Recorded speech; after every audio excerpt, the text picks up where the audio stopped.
Halo,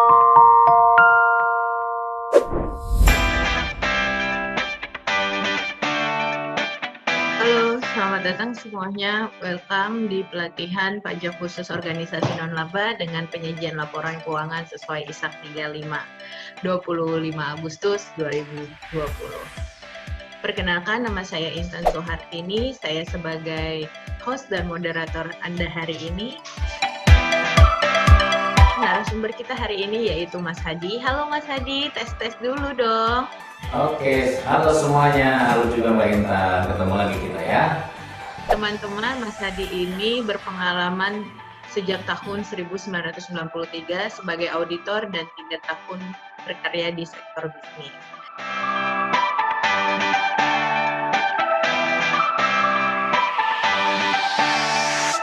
Ini saya menggambarkan, karena saya nggak bisa gambar, saya suka gambar kotak.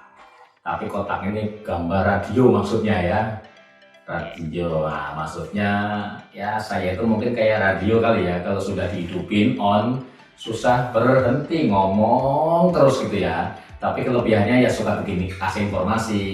Kadang-kadang lagu-lagu ya, tapi lebih banyak informasi. Kira-kira itu sih, ingin berbagi informasi kepada teman-teman seperti radio. Tapi jangan lupa suka dimatiin ya, biar saya nggak ngomong terus, jadi gantian gitu ya, di offin gitu ya. Oke gitu Mbak, terima kasih. Terima kasih Mas Hadi. Silahkan Mbak Eli. Oke, matahari saya ibaratkan selalu bersinar, meskipun kadang kalau mendung nggak kelihatan, tapi kan tetap bersinar. Nah ya. Terus yang kedua, penyemangat. Pengennya sih selalu jadi penyemangat buat teman-teman atau buat keluarga atau siapapun juga itu yang orang-orang terdekat atau siapapun juga yang berkenal. Kemudian yang ketiga itu menghangatkan. Jadi kehadiran saya bisa menghangatkan suasana. Pengennya kayak gitu sih. Itu aja Mbak. Terima kasih. Asik, mantap Mbak Eli. Iya Mbak, terima kasih Mbak Eli. Dari Mbak Eli kita pindah ke Mbak Dwi. Silahkan Mbak Dwi. Kelihatan nggak ya? Bunga. Kelihatan. Kelihatan. Ya. Karena selain aku suka bunga, bunga itu ada untuk memberi warna di kehidupan. Kalau pas ada bunga tuh agak semarak warna-warna di rumah. Kalau ada warna merah, ada kuning, itu nambah keceriaan. Ya pinginnya juga hidupku tuh seperti itu gitu. Oke, terima kasih Mbak Dwi. Dari Mbak Dwi kita beralih ke Mbak Arini ya. Silahkan Mbak Arini. Aku menggambarkan diri aku itu seperti air. Seperti air kan kalau misalnya tuang ke gelas, bentuknya akan menyesuaikan diri seperti gelas. Terus kalau dituang ke mangkok, akan mengikuti bentuk mangkok seperti itu. Jadi kayak gitu sih, aku berharapnya aku seperti air yang bisa menyesuaikan diri di segala dimanapun saya berada. Terima kasih ya Mbak. Oke, sekarang kita ada siapa lagi ya? Mbak Ais kali ya. Silahkan Mbak Ais. Aku menggambarkan diri aku seperti akar. Aku pengen menjadi orang yang serba ingin tahu untuk saling menguatkan di satu organisasi atau satu pohon ini, ya kan? Menjadi sumber penghidupan, saling menguatkan. Dan aku pengen menjadi akar yang kuat supaya tidak mudah goyang ketika pohon ini menjadi besar. Itu aja sih. Makasih Mbak Intan. Amin. Nah, dari Mbak Ais kita akan beralih ke Pak Tony. Aku nggak bisa gambar, tapi gambarin ceritanya pesawat. Oke.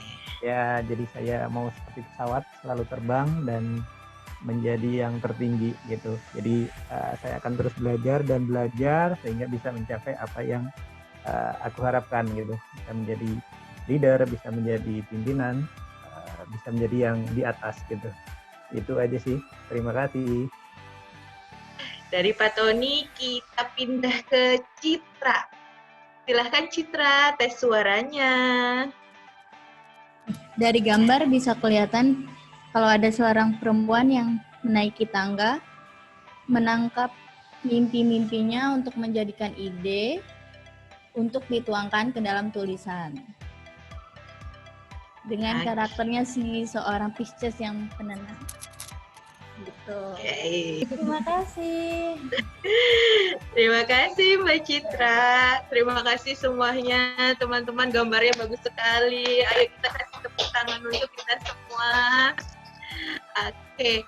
Nah, setelah perkenalan, kita akan menuju ke games dari Mas Hadi. Nah, silahkan Mas Hadi. Iya, ini untuk refresh aja ya sebelum ngasih materi ya, sebelum kita bicara materi. Itu ada 4 ya, nanti dipilih salah satu. Siapa yang mau duluan, pertanyaannya itu ada kalimat dibaca, lalu pertanyaannya adalah yang di atas, objek pajak atau bukan ya, gitu ya. Siapa? Mbak Intan silahkan siapa yang minta duluan di ini mau jawab, Mbak Intan boleh tunjuk. Lalu milih gambar yang mana, kiri atas, kanan bawah, kanan atas, atau kiri bawah. Jawabannya cuma iya atau tidak, objek atau bukan, gitu ya. Silahkan. Oke. Kita mulai karena di sini peserta laki-lakinya cuma 1, kita mulai dulu dari laki-laki. Silahkan, Pak Tony. Aku yang kiri atas. Baik, silakan. Ya. Atas. Ya, dibaca Mas. Hadi Schmeichel, ekspatriat dari Denmark dan telah menikah, mendapatkan dividen tahun 2017 dari PT Untung sebesar 250 juta. Pertanyaannya Adalah objek pajak. Objek pajak apa Mas kira-kira? Objek pajak apa ya? Boleh diperjelas? Pajak penghasilan pasal 4 tentang dividen. Oke, saya simpan. Terima kasih Mas Tony. Lanjut. Sama-sama. Kita beralih ke Mbak Eli ya. Silahkan Mbak Eli. Mau pilih pertanyaan yang mana? Aku pilih yang kedua ya Mbak ya, yang Ayu mahasiswa semester 1. Kanan atas ya, kanan atas ya. Mendapat hadiah undian dari Maximart Hore itu ya, sebesar 200 juta. Jawabannya iya. Kayaknya dapat undian ya, hadiah ya. Pajak apa? PPh pasal 23 ya kayaknya ya. Oke, saya tulis dulu ya. Hadiah undian, PPh pasal 23 ya. Nggak apa-apa, saya tulis dulu ya. Oke. Sip, terima kasih Mbak Eli atas jawabannya. Lanjut Mbak Intan. Terima kasih Mbak Eli. Dari Mbak Dwi sudah mempelajari gambarnya kah? PT Singa Bintang memenangi gugatan atas hak cipta royalti terhadap PT Jago Tiru Oke. sebesar 200 juta. Oke. Iya, itu objek pajak royalti. Iya, pajak apa nih Pak Mbak kira-kira Mbak royalti? Pasal 4 ayat 2 bukan ya kalau Jawab aja Mbak. royalti. Nanti Pasal kan 4 ayat 2 atau bukan, saya lupa royalti. mana Mungkin pasal 23 kali ya. 3. Oke, saya catat ya. Bungkus berarti ya Mbak Dwi. Oke. Ati, ekonom muda yang telah berkeluarga, mendapat honor sebagai narasumber sebesar 1.500.000 Halo. dalam acara seminar sehari ekonom masa depan di Hotel Purna. Nah, ini menurut saya PPh 21 bukan pegawai, Mas. Oke, saya tulis ya. Saya bungkus Ya. ya. Oke. Oke, terima kasih Mbak Citra. Gatot Kaca, kuli bangunan mendapat upah harian sebesar 200.000 untuk renovasi gedung selama 13 hari kerja. PPh 21 final ya. Oke, saya bungkus dulu ya. Ya, oke Mas. PPh 21 final. Nah, oke, saya bungkus. Oke, terima kasih Mbak Tia. Ya, Mas. Yang sebelahnya kali itu deh ya, yang kanan atas deh. Atas, silakan baca Mas. Hidup Foundation membayar biaya konsumsi sebesar 50 juta ke usaha catering Mak News. Ini bukan objek pajak, Mas. Bukan objek pajak. Oke, Iya. saya catat Mas. Terima kasih Mas Tony. Saya bungkus. Sebentar, siapa nih Mbak Eli apa Mbak Heli nih sih yang mau? Eli May. Eli dulu. Eli. Oke, Mbak Eli ya. Oke.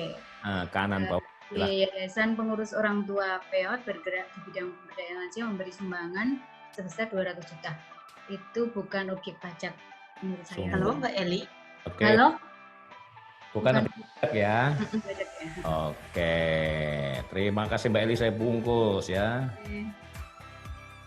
Ya, lanjut satu lagi tadi Mbak Heli sekarang ya. Iya. Oke, Mbak Heli. Yang Kambodia berarti ya. Apa Mbak? Boleh dibaca Mbak? Kambodia TF mencarter helikopter untuk kegiatan di pedalaman Tubar dan membayar sebesar 215 juta ke PT Mabur. Objek pajak. Apa kira-kira objek pajak apa Mbak? Sewa atas transport sih.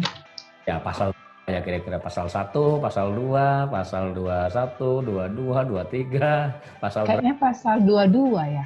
Oke, terima kasih Mbak Heli sudah menjawab. Kita lanjutkan untuk materi dulu sebelum saya kasih kunci jawabannya ya. Siapa tahu ada jawaban yang nyangkut di materi ini. Jadi materi sesi pertama ini kita membahas untuk PPh 23-nya dulu, tetapi sebelum ke 23 saya mau tunjukkan hubungan antara laporan keuangan yang kita susun nanti ya dengan pajak-pajak yang akan kita penuhi gitu ya. Kalau kita lihat laporan posisi keuangan ya seperti yang pernah saya jelaskan di materi sebelumnya, posisi keuangan itu ada aset lancar, nanti ada pos di sana pajak dibayar di muka. Nah, itu biasanya akan ada pajak di muka baik 21, 23, 26 atau PPh pasal 4 ayat 2 gitu ya.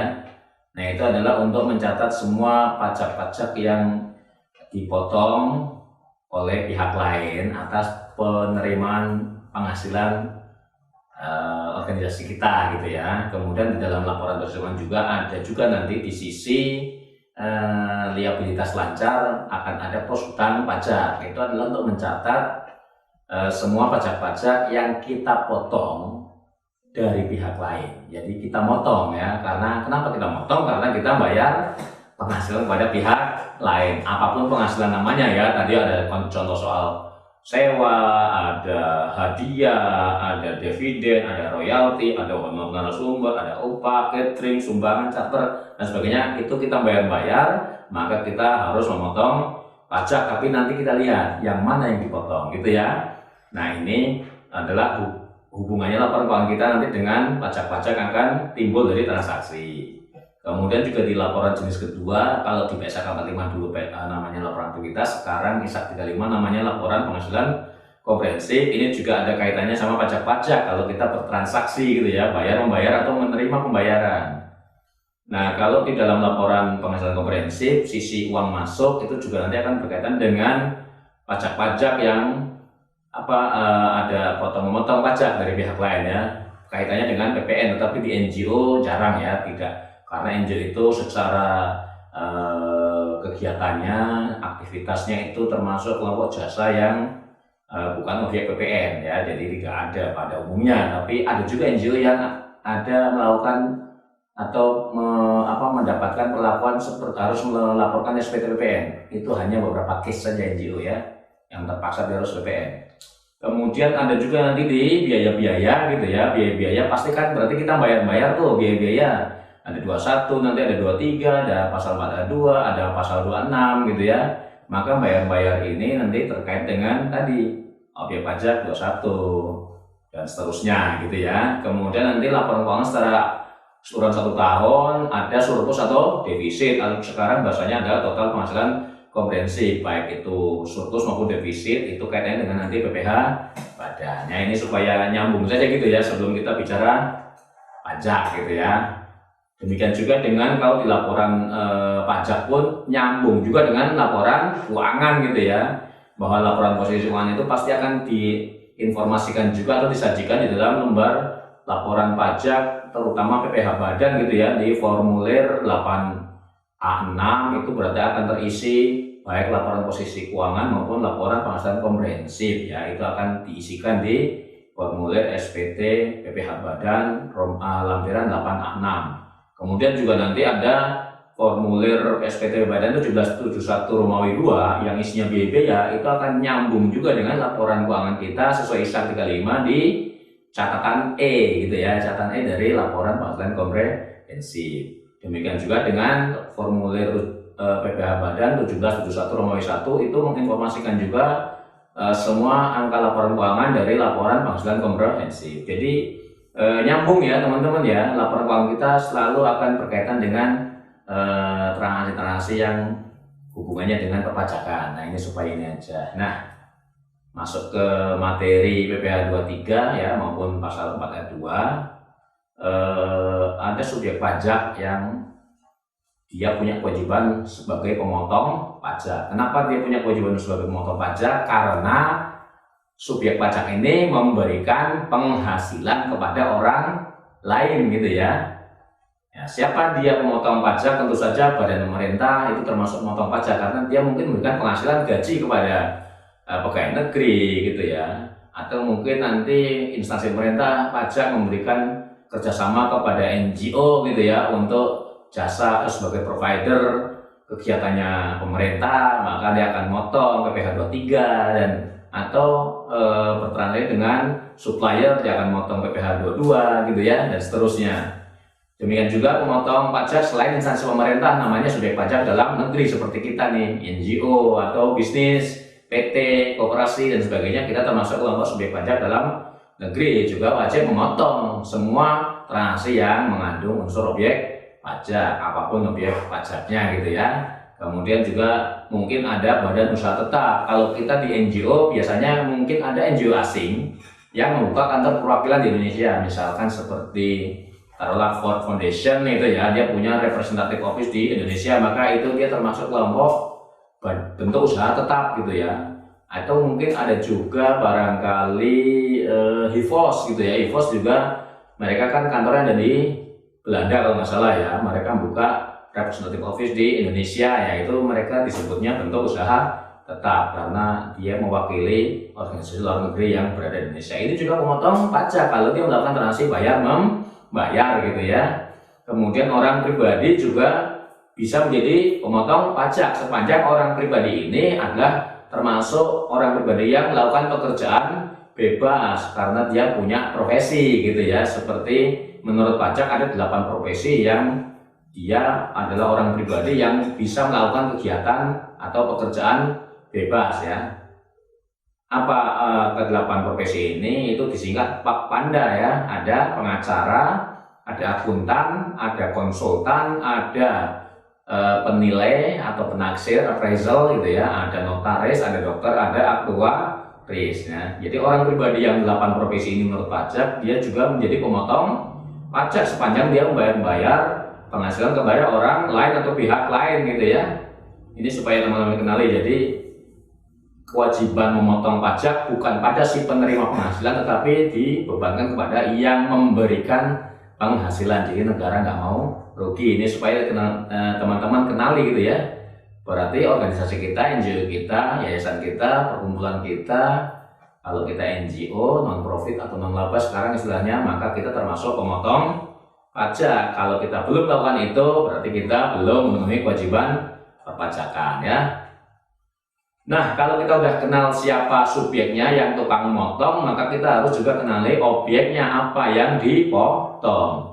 Yang dipotong jelas menurut pasal 4 ayat 1 Undang-Undang Pajak Penghasilan, itu namanya bisa gaji, namanya bisa upah, namanya bisa honor, namanya bisa tunjangan, namanya bisa pembayaran lain dengan nama apapun kan, misalkan dividen, mungkin namanya hadiah, mungkin namanya royalti, mungkin namanya contoh tadi soal upah gitu ya, atau mungkin namanya catering, atau mungkin namanya bayar sumbangan, atau namanya charter gitu ya, sewa. Nah itu kan berarti bentuk-bentuk penghasilan dalam nama atau dengan nama yang lain ya, di luar gaji, upah, honor maupun tunjangan ya. Jadi kalau kita sudah kenal siapa yang tukang motong, kemudian kita kenali apa yang dipotong, karena nanti kalau kita jadi orang yang sebagai pemotong harus tahu yang dipotong apa. Oh gaji dipotong, oh catering misalkan dipotong, oh upah dipotong, oh royalti dipotong, gitu ya. Oke, tapi ini belum menjawab pertanyaan tadi ya, soal pretest di depan. Oke, berikutnya berkaitan dengan PPh pasal 23. Sebenarnya ini gini, PPh 23 itu patokannya gini. Ada namanya passive income, gitu ya. Ada passive income dan ada active income.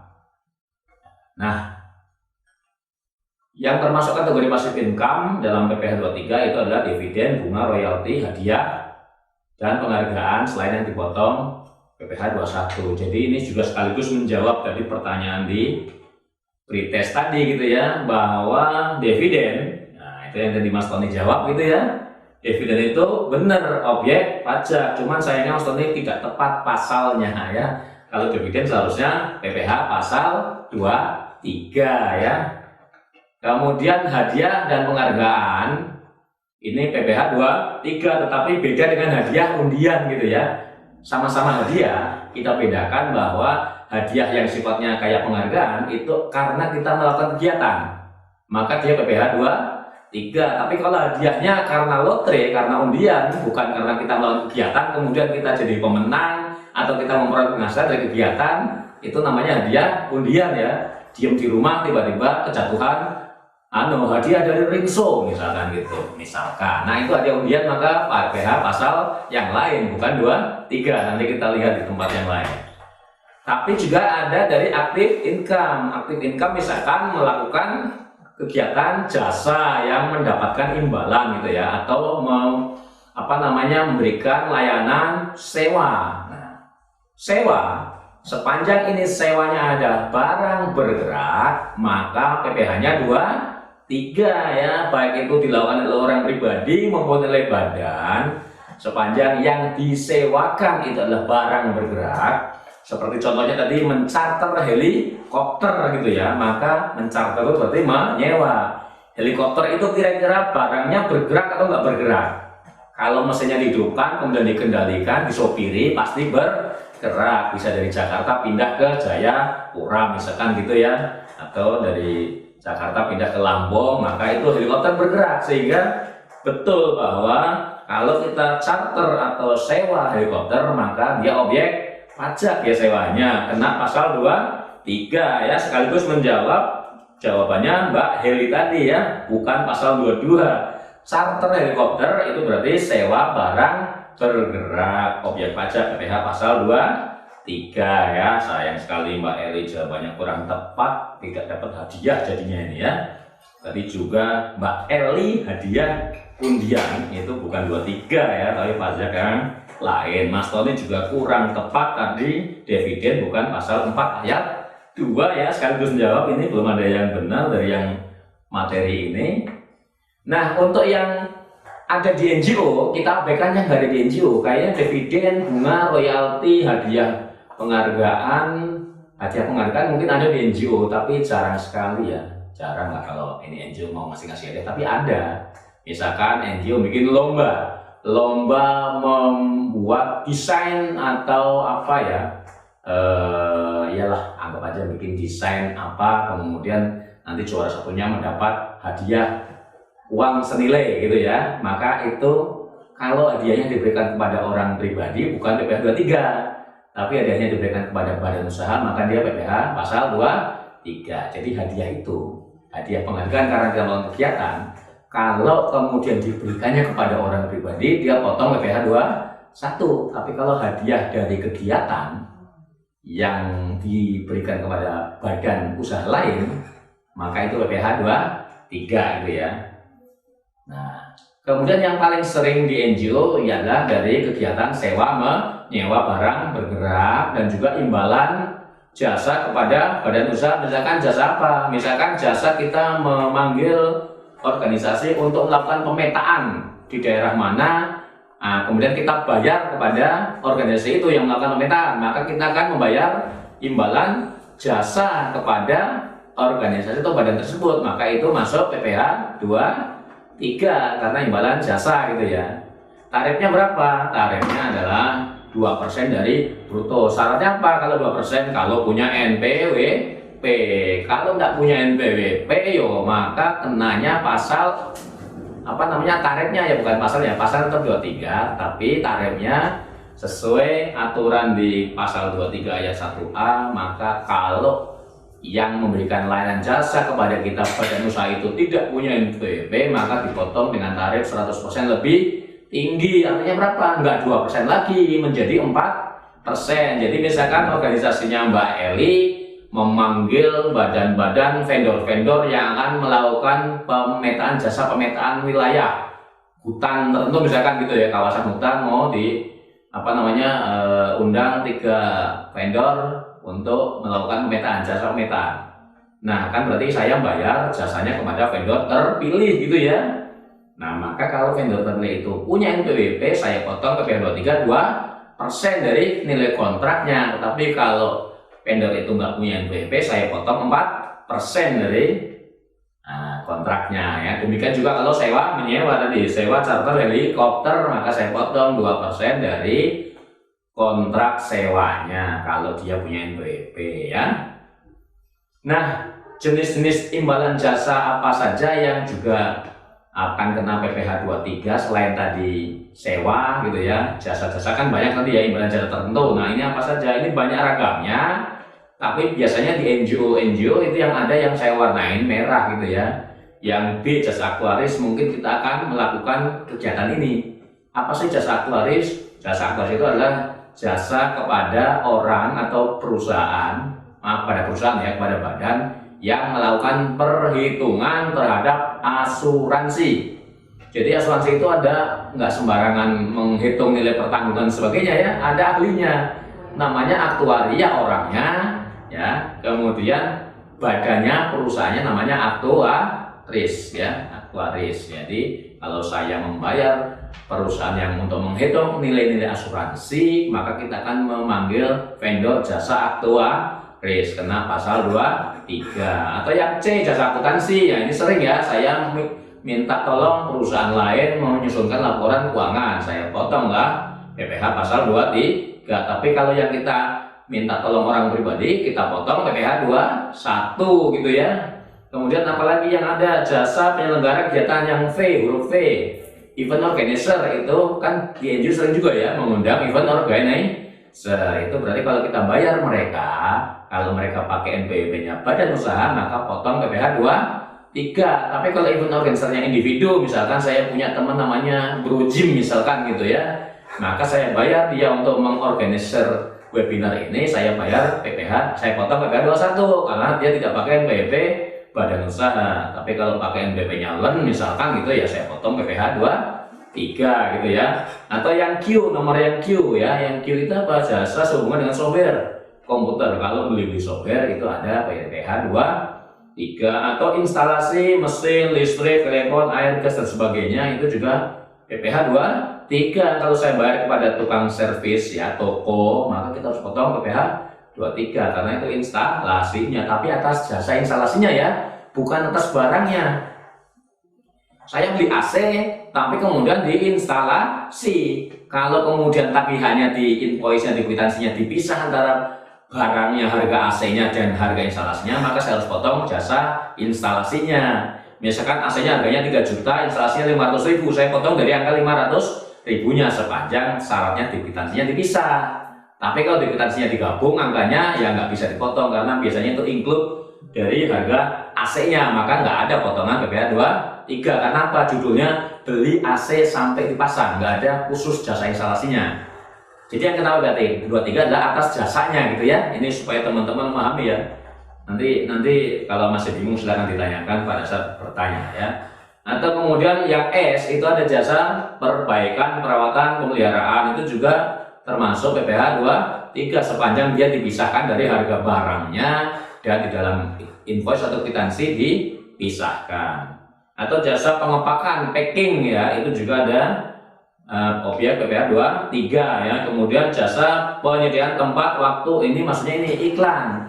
Kalau kita pasang-pasang iklan berarti kita nyewa tempat, mungkin nyewa waktunya karena apa? Minta hak prime time di televisi misalkan, itu termasuk jasa penyediaan waktu dalam media massa atau media luar ruang, itu yang iklan-iklan berdiri di depan kantor itu ke pinggir jalan, itu termasuk jasa penyediaan media luar ruang ya untuk penyampaian informasi. Nah ini termasuk media apa? Media iklan, media kampanye ini termasuk PPH, objek PPH 23 sepanjang yang melakukannya adalah melakukan penyediaan jasanya adalah badan usaha, dan jasa catering tata boga termasuk PPH 23 gitu ya. Nah tadi berarti menjawab pertanyaan siapa nih? Catering Mas Tony juga ya, bukan objek. Nah, catering itu merupakan objek PPH 23. Mas Tony 2 kali jawab, ternyata jawabannya tidak tepat semua. Mohon maaf Mas Tony, belum dapat hadiah ya. Ya, biar tahu ya. Nah, kemudian bagaimana cara saya menghitung PPH-nya? Karena kadang-kadang begini ya. Ini hanya untuk teman-teman ketahui aja cara mencatat di pembukuannya, tapi gini. Kadang-kadang kita ketemu dengan vendor atau dengan ini orang yang memberikan jasa pada kita, bilangnya saya nggak mau dipotong dong, saya kan misalkan saya deal dengan Anda, saya atas jasa ini saya dibayar 10 juta. Nah kalau dia mintanya bersihnya 10 juta, maka Anda harusnya nanti kalau kita nggak ada pilihan lain terpaksa harus milih vendor itu gitu ya. Dan mereka vendornya mintanya dibayar 10 juta bersih, maka kita harus menanggung pajaknya tadi. Karena apa? Kita kan sebagai pemotong pajak, sehingga nanti biayanya harusnya jangan 10 juta gitu ya. Nah, tapi idealnya kalau kita emang dealnya harganya taruhlah contohnya 10 juta, maka seharusnya kita potong pajak, kemudian yang diterimakan kepada dia bersihnya adalah bukan 10 juta, itu yang ideal. Cuman sering kejadian di lapangan, kita sering mengalami juga ada pihak tertentu yang saya nggak mau dipotong pajaknya. Nah kalau yang ketemu yang beginian, itu harusnya kita jelas di awal waktu bikin klausul kontrak gitu ya, nilainya ini adalah nilai bersih setelah dipotong pajak atau nilai bruto yang nanti berarti diterimanya akan dikurangi pajak, harus clear di depan. Tapi kalau ketemu begitu dan terlanjur kontraknya belum ada atau emang nggak ada kontraknya, maka kita harus menanggung pajaknya. Nah bagaimana cara menghitungnya? Itu nanti harus di gross up ya, tapi nanti ya saya ngitung gross up-nya nanti kalau teman-teman ada yang bertanya cara ngitung gross up-nya nanti saya praktekkan. Nah gitu ya teman-teman. Nah jadi kalau kita sudah tahu mana-mana saja objek-objek PPH 23, maka kita akan wajib memotong kalau kita melakukan pembayaran ya. Kemudian nanti kita akan melaporkannya di dalam SPT masa atau bulanan gitu ya. Tapi sekarang kan semuanya serba online gitu ya, jadi kalau kita mau melaporkan pajak, terlebih dahulu kita harus punya NPWP, kemudian mendaftarkan supaya dapat nomor e-fin gitu ya. Kemudian setelah e-fin, kalau kemudian ada transaksi yang dipotong-potong pajak, kita harus menyetorkan melalui e-billing. Kalau dulu istilahnya SSP gitu ya. Tapi kita masih melakukan SSP juga, saya setor ke bank, saya dapat SSP, kemudian nanti masuk ke laporan kita sebagai e-billing, keluar ininya buktinya sebagai e-billing ya. Kemudian semua dokumen-dokumen ini akan ada laporannya masuk ke e-filing dan ESPT. Ini yang harus kita buat atau kita sajikan nanti dalam menyusun laporan pajak-pajak yang kita potong gitu ya teman-teman ya. Seperti apa ini? Nah, nanti kalau teman-teman melaporkan pajaknya itu ada namanya ISPT PPH 23 ya. Itu memang gambarnya mungkin agak kecil, tapi itu saya screenshotkan urutannya. Pertama kita harus buka sebelah kiri, itu SPT-nya, kemudian database-nya kita buka, kita panggil. Kemudian saat kita panggil di sebelah kanan kita akan milih SPT mana yang mau kita input, SPT PPH, SPT bulan berapa baru atau yang sudah ada kita edit. Ya, itu urutan pertama, kedua gitu ya, kiri, kanan. Lalu setelah kita memilih SPT mana yang mau kita edit, maka urutannya berikutnya adalah kita akan mengisi sebelah kiri itu. Akan mengisi bukti potongnya semua transaksi yang kita potong-potong PPH 23. Kalau ada PPH 26, maka kita masukkan juga sebagai bukti potong 26. Nah, apa sih hubungannya PPH 23 sama 26? Sama-sama tadi atas objek pajak yang sama, tapi bedanya kalau dipotong 23 itu kalau subjek pajaknya atau vendornya adalah perusahaan badan dalam negeri gitu ya, badan usaha dalam negeri. Tapi kalau badan usahanya luar negeri, berarti potongannya PPH 26 gitu ya teman-teman ya. Nah, jadi kita harus bikin bukti potong bisa jadi 23 kalau dalam negeri yang kita potong vendornya, atau kalau vendornya itu adalah perusahaan asing kita potong PPH 26. Tapi di NGO kita kayaknya jarang ya kita meminta layanan jasa dari vendor-vendor luar negeri ya.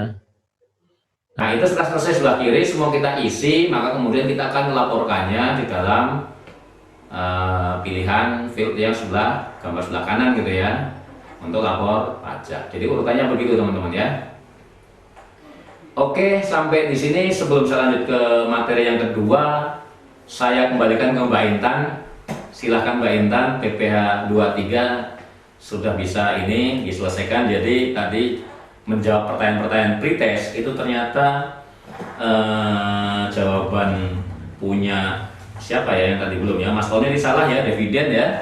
Mas Tony tadi menjawab dividen pasal 4 ayat 2 salah, dividen harusnya objek PPH 23, kemudian hadiah undian.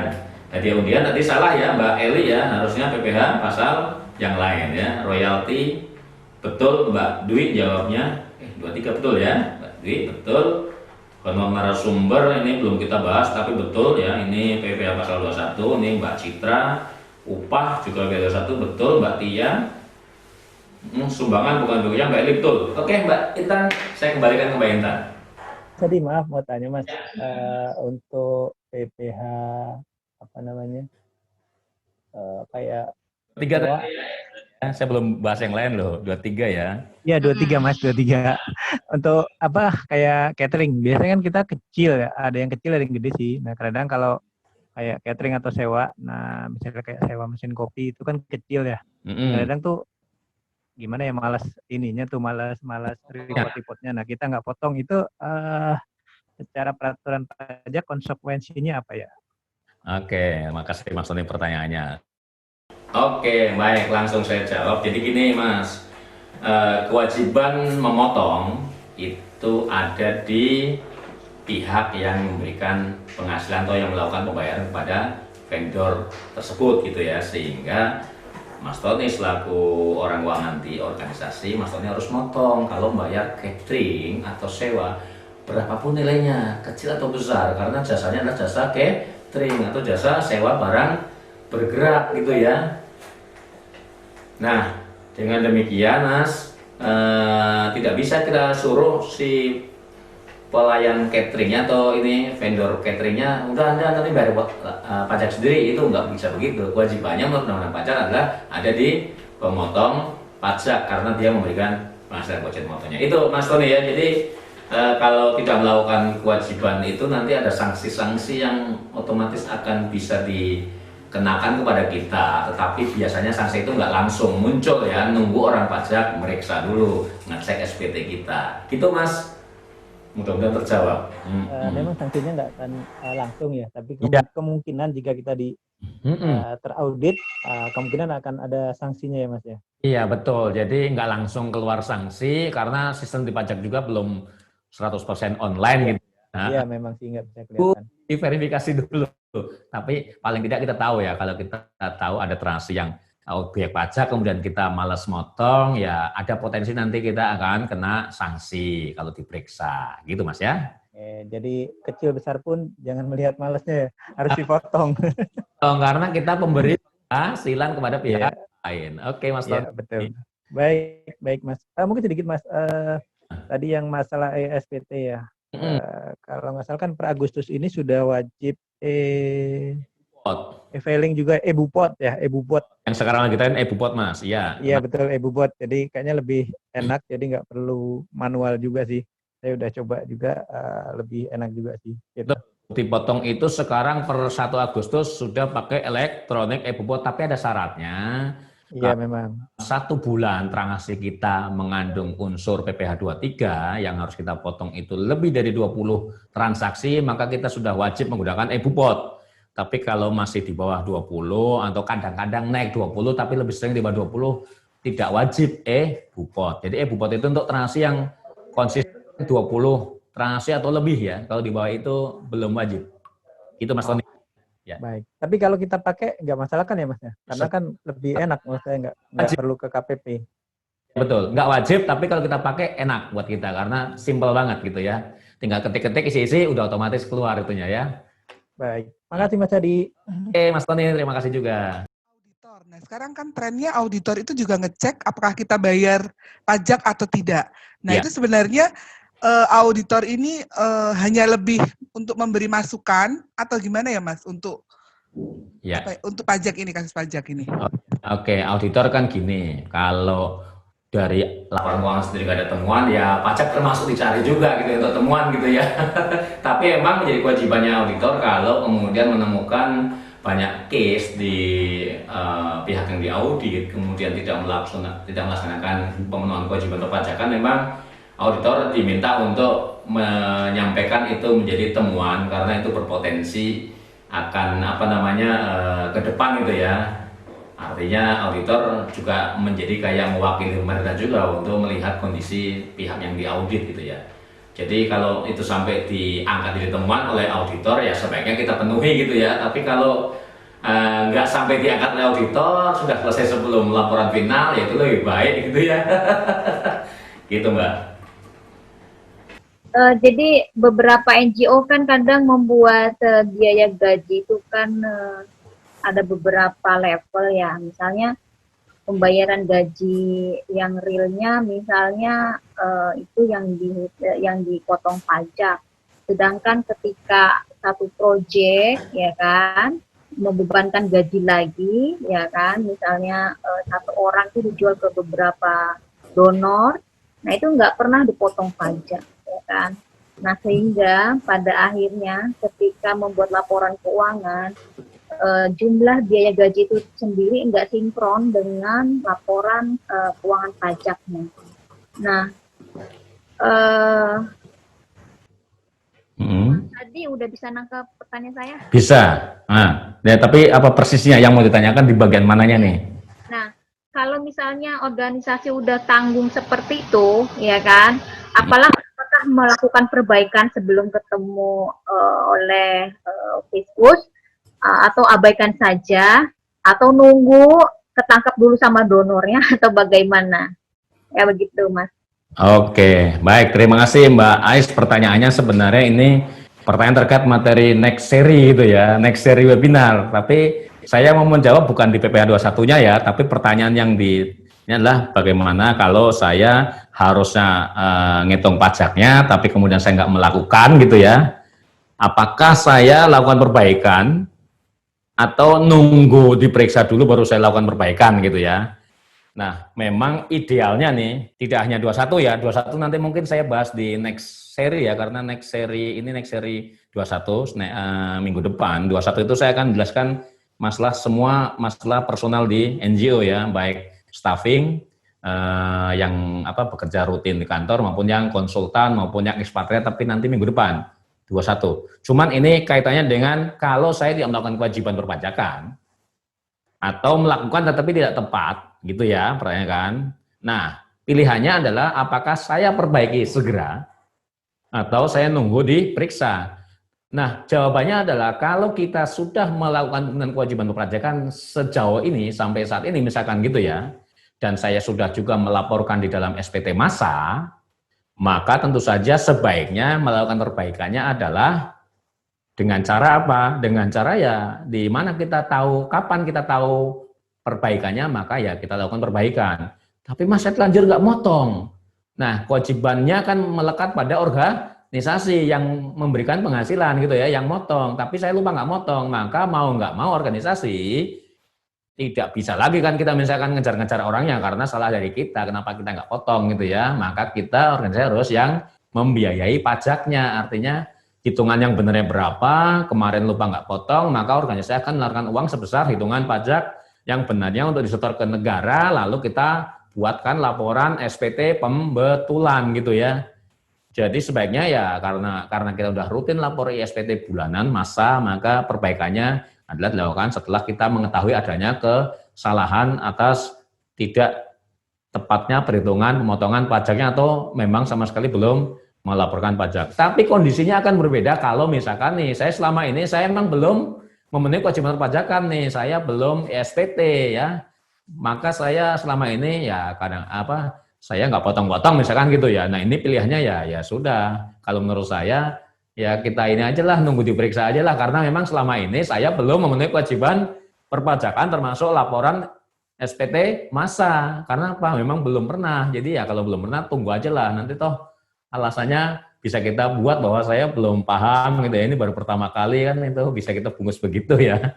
Tapi buat yang sudah melakukan kewajiban perpajakan, maka lakukan perbaikan SPT pada saat kita mengetahui adanya kesalahan. Itu Mbak Ais yang bisa saya jawab berkaitan dengan pertanyaan kapan saya melakukan perbaikan dan apakah nunggu atau segera. Itu ya. Saya tadi di paparan, saya sempat menyampaikan sedikit, saya pancing tadi teman-teman. Kan kadang kita ketemu, saya bertransaksi dengan pihak lain ya, dengan vendor gitu ya, dengan supplier. Suppliernya bilangnya, saya maunya terima bersih. Saya dibayar 10 juta, maka transfernya 10 juta. Ya, jangan ada potong-potong pajak. Nah, kalau begini, ya, pertanyaan saya adalah bagaimana kita mensikapi kalau klien kita atau vendor kita atau supplier kita nggak mau dipotong pajak. Nah, siapa yang mau jawab? Boleh Mas saya. Silahkan Pak Tony. Ya, kalau kita menghadapi klien yang biasanya mau net, dia karena nggak mau dipotong, jadi misalnya kontraknya 10 juta, harusnya kan kita potong ya. Harusnya potong. Peraturan pajakannya, tapi mereka nggak mau.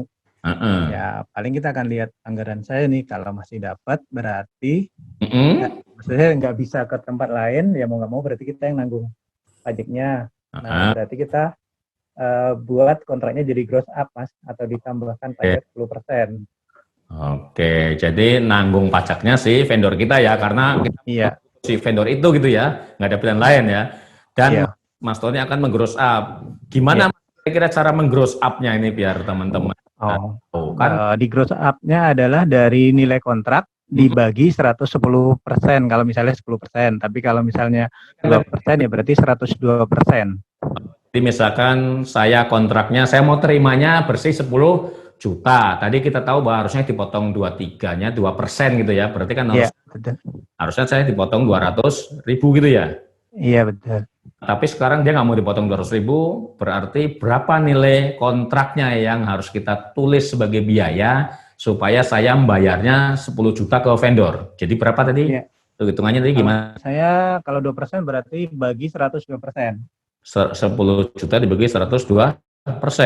Ketemunya nggak berapa tuh?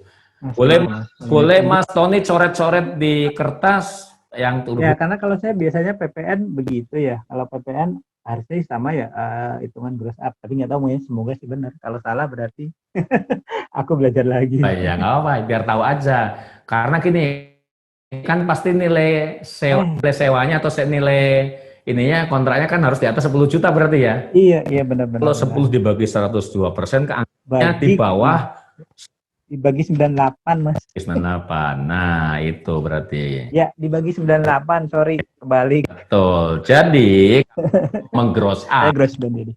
Gross down itu bukan gross up. Kalau betul. Berarti nilai yang kita akan bayarkan itu 10 juta dibagi 100 dikurangi tarif yang akan dikenakan. Tarifnya kan 2% ya, berarti 100 kurangi 2, 98%. Jadi 10 juta dibagi 98%. Itu ketemu angka 11 sekian kalau nggak salah ya. 10 sekian gitu. 10.204. 10.200 sekian. Maka itulah nilai PPh 23-nya. Coba dites, angka 10.200 sekian kali 2% ketemunya angka yang sama, 200 sekian. Sehingga netnya akan menjadi 10 juta. Nah, itu cara menggross up-nya. Oke, terima kasih Mas Tony. Mas Tony telah kesalahan yang tadi ya, 2 jam. Jadi impas Mas ya, saya nggak jadi. Baik, masih kurang 1. Makasih Mas. Setelah PPh 23, kita akan diskusi untuk pasal 4 ayat 2 atau PPh final gitu ya. Final, ya. Karena memang pasal 4 ayat 2 itu disebutnya memang pasal PPh final ya. Berkaitan dengan PPh final atau PPh pasal 4 ayat 2, maka pemotong pajaknya masih orang yang sama dan lembaga yang sama ya. Seperti yang tadi di 23 ada instansi pemerintah, ada badan pemerintah, ada kita organisasi non pemerintah gitu ya, badan usaha non pemerintah, atau orang pribadi atau bentuk usaha tetap BUT ya, perwakilan organisasi asing di Indonesia. Nah, PPh final objeknya apa? Nah, objeknya ini paling tidak ada transaksi derivatif yang paling atas, tapi di NGO nggak ada, jadi nggak usah saya bahas ya, karena ada sertifikat surat utang negara macam-macam itu di NGO nggak ada. Yang atas kita abaikan saja ya. Yang penting teman-teman tahu ya apa ini ya yang terkait dengan PPh pasal 4 ayat 2 atau PPh final. Yang paling sering di NGO itu yang tengah. Kita ada sewa, tapi sewa apa? Beda sama 23 tadi ya. Di 23 tadi ada sewa juga. Tetapi pembedanya apa antara 23 dengan pasal 4 ayat 2 atau final? Pembedanya adalah kalau sewanya atas barang bergerak, maka potongnya PPh 23. Tapi kalau barang itu nggak bergerak, maka potongnya PPh final 4 ayat 2. Apa sih barang yang nggak bergerak yang kita sewa? Tanah misalkan ya. Tanah nggak akan bergerak-gerak dia, kecuali gempa ya. Kalau tanahnya gempa itu berarti tanahnya bergerak. Tapi ini maksudnya tanah itu nggak bisa kita pindahkan. Saya nyewa tanah di mana? Oh, di pasar minggu ya, berarti tanahnya pasti pasar minggu. Beda kalau saya nyewa tanah di kebagusan misalkan, itu berarti di kebagusan itu berarti tanah tidak bergerak. Demikian juga dengan bangunan, saya nyewa kantor, saya nyewa gedung, saya nyewa rumah, itu berarti kita bayar sewa barang tidak bergerak. Nah, yang tidak bergerak ini maka kenanya potongannya pasal 4 ayat 2 atau PPh final. Jadi gampangannya ginilah, kalau yang kita mau sewa itu barangnya bergerak-gerak, itu berarti 23. Nah, dari kecil jadi besar itu kan bergerak ya kan. Mobil pindah, nah itu bergerak. Tapi kalau nggak bergerak, itu hanya ada 2 bentuknya. Kalau nggak tanah, pasti bangunan atau gedung ya. Jadi itu yang paling sering ada di NGO ya. Nah, yang paling bawah ini juga PPh final untuk pengusaha tertentu seperti UKM. Nah itu kena PPh final juga. Dulu 1% ini, sekarang kalau nggak salah udah diperbaiki jadi 0,5%. Itu saya belum update ya peraturan barunya. 0,5%. Tapi ini buat pengusaha ya, di NGO yang paling sering adalah yang tengah ya, sewa dan sewa barang bergerak ya, barang tidak bergerak maaf, tanah dan bangunan, baik kepada orang pribadi maupun kepada badan usaha. Tarifnya tunggal 10%. Mau dia punya NPWP, mau dia nggak punya NPWP, tarifnya 10% ya. Itu ya teman-teman ya. Nah. Oh, satu lagi yang ada di NGO adalah selain sewa tanah dan bangunan adalah bunga deposito atau tabungan ya, itu kena PPh final juga. Tapi yang motong langsung bank ya. Kan biasa ya kalau saya buka rekening koran bank, kalau teman-teman orang keuangan di NGO dapat rekening koran bank bulanan, itu kan ada bunga atau jasa giro gitu ya, bunga bank atau jasa giro. Kan ada ini ya kan, satu lagi ada pajak bunga bank atau pajak jasa giro. Nah, itu termasuk PPh final gitu ya, atau PPh pasal 4 ayat 2 sudah dipotong langsung oleh bank ya. Selain sewa tanah dan bangunan tadi ya, sewa barang bergerak, yang ada di NGO lebih sering adalah itu ya, kalau kita nabung di rekening giro bank, maka kita kena pajak jasa giro atau pajak bunga bank. Kalau kita punya deposito juga kena pajak atas bunga deposito ya. Kalau yang lain-lain nggak ada ya, jarang di NGO ya. Hadiah undian pun bukan di NGO-nya ya, mungkin di pribadi-pribadinya ya. Nah, bagaimana cara menghitungnya? Ini tadi saya mau ini menjawab gross up atau tidak gross up gitu ya. Itu rumusnya ya teman-teman. Cara menghitung normalnya adalah berapa kontraknya, lalu kita potong pajaknya sesuai tarif ya dan objeknya gitu ya. Yang dibayarkan pasti angka netnya, dan netnya pasti lebih rendah dari angka kontraknya. Tapi kalau ada di kasusnya kita ketemu vendor yang merasa saya kan satu-satunya penyedia jasa khusus ini, jadi saya nggak mau potong pajak, ya maka pilihannya adalah kita harus di gross up nilai kontraknya. Artinya apa? Kita deal 10 juta tadi, maka kita bayar ke dia 10 juta, maka nilai kontraknya harus di atas 10 juta dengan cara di gross up atau dinaikkan. Berapa biaya yang dicatat? Bukan 10 juta. Di contoh ini bukan 100 juta yang dicatat gitu ya. Tapi yang dicatat berapa? Kontraknya ini contohnya 90 juta. Yang pengen dia diterima adalah 90 juta contohnya. Maka kita gross up angka kontraknya menjadi 100 juta. Kenapa? Karena angka 90 dibagi dalam kurung 100 dikurangi 10%, ketemu angka 90 juta dibagi 90% atau angka 100, itu di gross up ya. Tapi kalau bisa jangan sering gross up. Yang rugi siapa? Yang rugi kita, organisasi. Seharusnya kita motong-motong penghasilan orang, jadi kita itu cuma dapat numpang lewat saja. Biaya kita nggak akan over budget. Yang budgetnya 90 ya kita bayar 90. Tapi kalau kita sering gross up, ya maka nanti apa? Yang harusnya budgetnya 90, karena vendornya nggak mau dipotong, biayanya jadi berapa? Biayanya jadi 100. Ya kalau anggarannya 90, yang 10 siapa yang nanggung? Organisasi. Kalau semua vendor kita mintanya di gross up, ya jebol kasnya organisasi. Kalau kita kaya, organisasi nggak apa-apa. Tapi kalau angkanya kita hanya mengandalkan dari duit proyek saja, dan itu juga uang proyek kita bayar-bayarkan, potong saja lah, jangan mau gross up.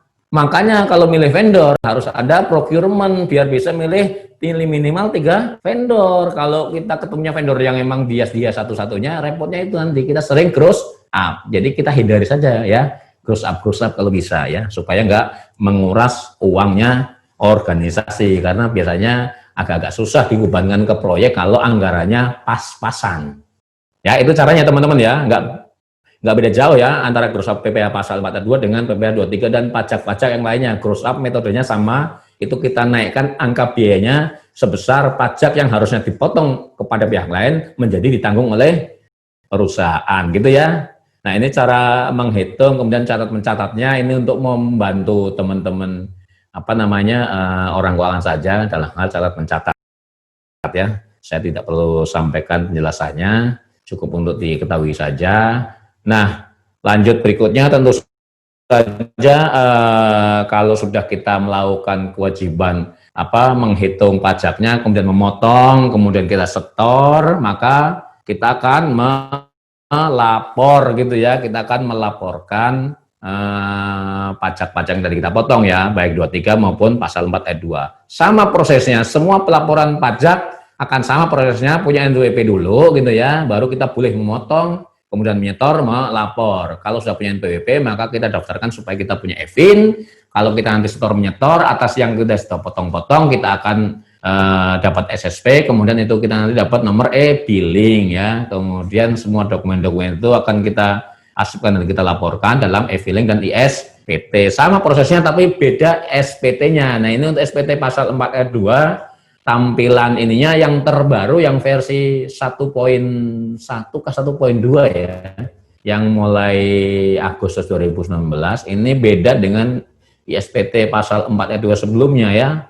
Ini tampilan yang versi terbarunya seperti ini, SPT-nya untuk pasal 4 ayat 2, sama prosesnya kita akan masuk dulu ke ISPT-nya, kita cari database-nya ya, kemudian setelah database-nya terbuka, kita pilih bulan apa kita mau lapor, baru kemudian kita klik yang sebelah kanan gitu ya. Menu-menunya kita isi urut ya, dari mulai daftar bukti potong, membuat gitu ya, sampai kemudian input SPT sampai terbitin induk SPT. Nah, kalau di pasal 4 ayat 2 ini tidak ada bupot ya, tidak seperti PPh pasal 23 gitu ya.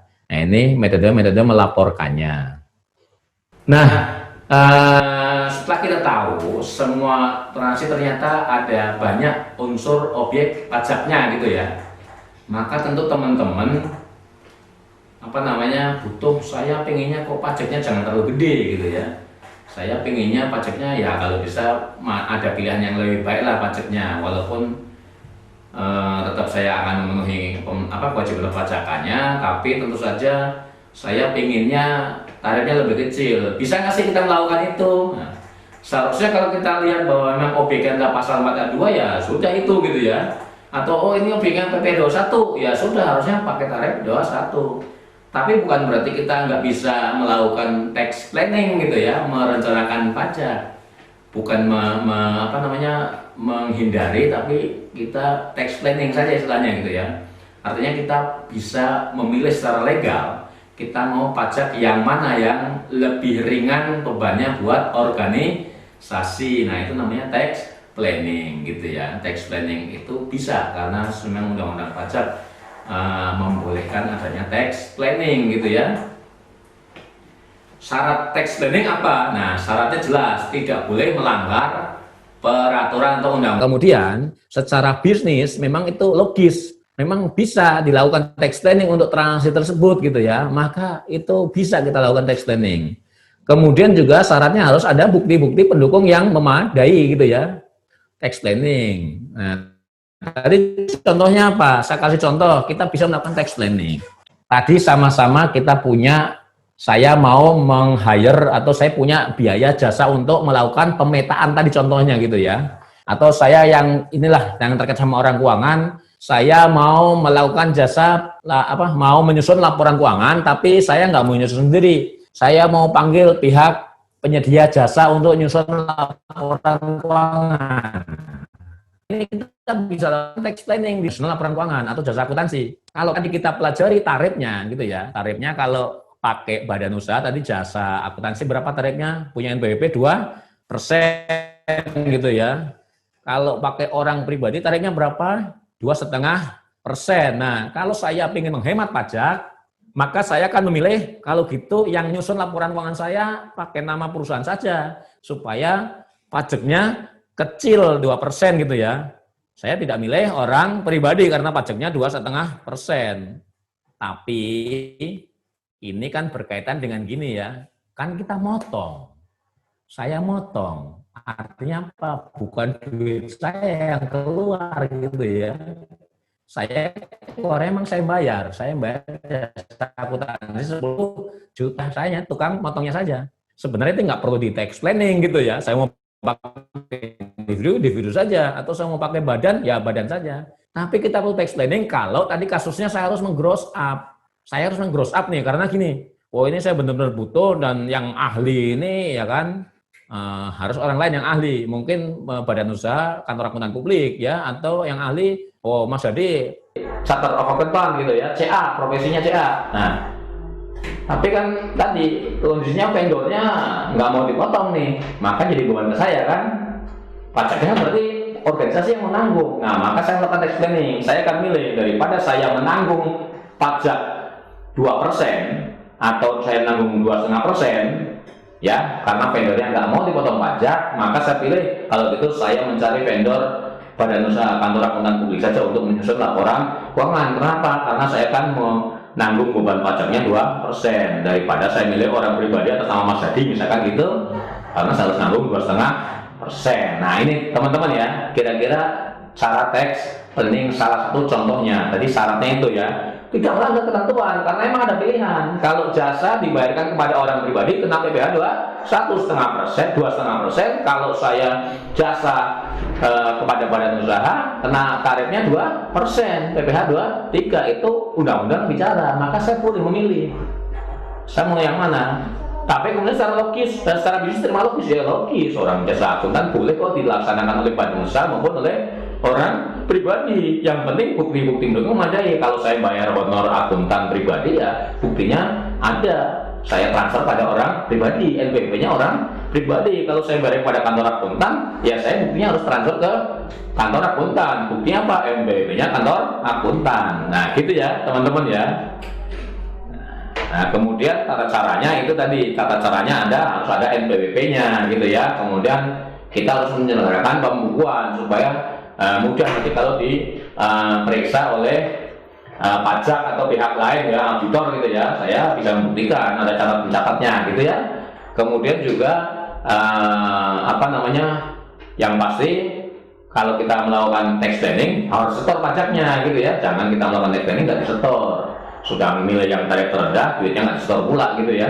Nah jangan. Tapi kemudian kalau kita menyetor, kita harus melaporkan dalam bentuk SPT gitu ya. Nah, kemudian cara berikutnya tentu basis perhitungannya adalah nilai objeknya itu ya, objek pajaknya berapa ya, gitu ya. Dan objek pajaknya memang sudah benar. Tadi jasa akuntan, jasa akuntansi, maaf ya, jasa akuntansi. Saya pilih badan, objeknya jasa akuntansi. Saya pilih badan, maka saya nanggung 2%. Kalau saya jasa akuntansi yang milik orang pribadi, saya nanggung 2,5%. Nah, dan seterusnya. Jadi dalam istilah tax planning itu ada namanya strategi tax planning gitu ya. Strategi untuk melakukan tax planning itu antara lain istilahnya ada tax saving, menghemat pajak itu tax saving ya. Menghemat artinya apa? Daripada saya bayar 2%, 2,5%, saya pilih bayar 2%, maka saya menghemat 0,5%. Atau tax avoidance gitu ya, tax menghindari pajak, bisa saya pindahkan ke cara yang lain tapi yang sesuai legal gitu ya. Nah, dan seterusnya ya. Demikian, kemudian ini adalah cara-cara mana-mana yang bisa kita lakukan untuk melakukan tax planning.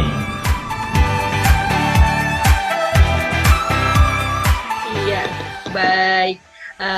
Terima kasih Mas Hadi. Karena waktu juga kita sudah sebentar lagi selesai. Untuk informasi selanjutnya, teman-teman, acara yang ketiga akan ada di bulan September, yaitu tanggal 3, dan yang keempat yaitu tanggal 10 September. Atau teman-teman kalau ingin mengupdate informasi tentang kegiatan Learn, bisa di Instagram Learn, yaitu learn.co.or.id, Twitter di learn_or_id, atau di Facebook kita yaitu Learn Lingkar Madani. Atau teman-teman ingin lebih lengkap lagi apa sih Learn itu, di www.learn.or.id. Sampai ketemu di tanggal 3 September di seri yang ketiga. Mohon maaf jika ada kesalahan dan kekurangan dari tim kami. Terima kasih Mas Hadi, terima kasih semuanya.